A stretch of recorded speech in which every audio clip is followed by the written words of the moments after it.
Tonight's question is, what was the first thing that Noah did after getting off the ark? For the answer, we got to dig through Genesis chapter 8.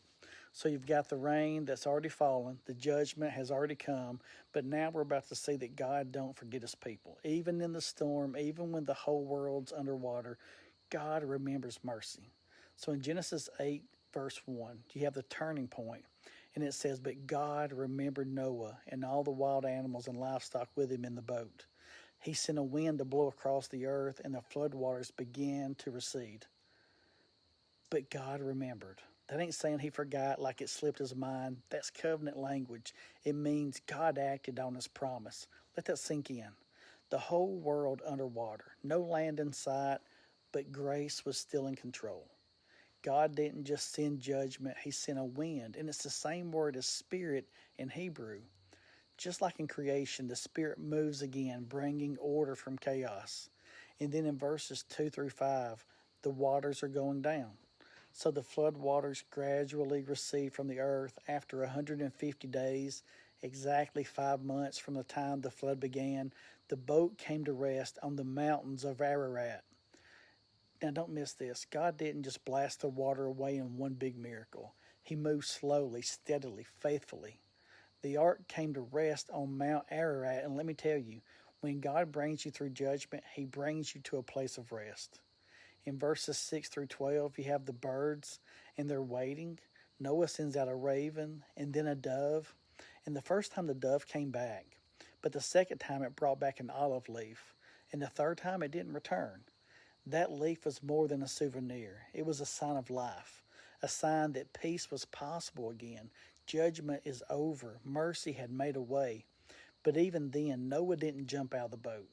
In verses 13 and 14, the land dries up. Noah was now 601 years old.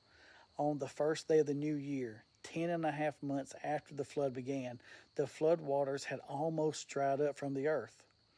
By now, the land's dry.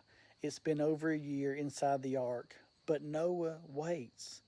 In verses 15 through 19, God says, "Time to come out, Noah."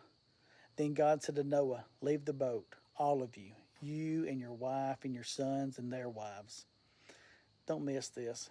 God told Noah when to go in, and God told him when to come out. That's complete dependence. That's a picture of the Christian life. We live by every word that comes from God's mouth, not just what seems right to us. In verse 20, the first thing Noah does, worship.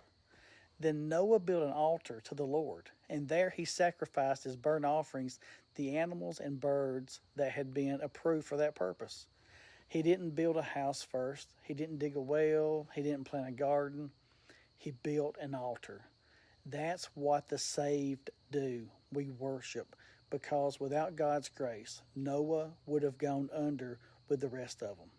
In verses 21 and 22, you have God's covenant mercy. And it says, "And the Lord was pleased with the aroma of the sacrifice and said to himself, I will never again curse the ground because of the human race. As long as the earth remains, there will be planting and harvest, cold and heat, summer and winter, day and night." God's smelling that sacrifice not because he's hungry, but because it's a sweet picture of faith. God is saying, I won't wipe y'all out again. I'm going to show mercy, even though man's heart is still evil. That right there is grace, not because we deserve it, but because God chooses to give it.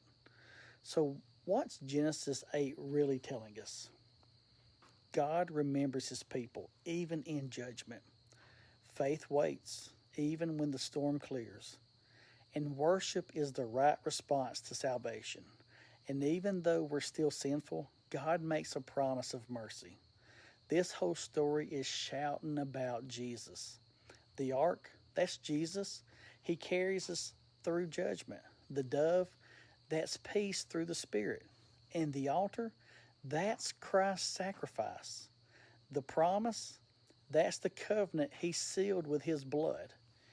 You may feel like you're floating in chaos right now. You may be waiting for the waters to go down.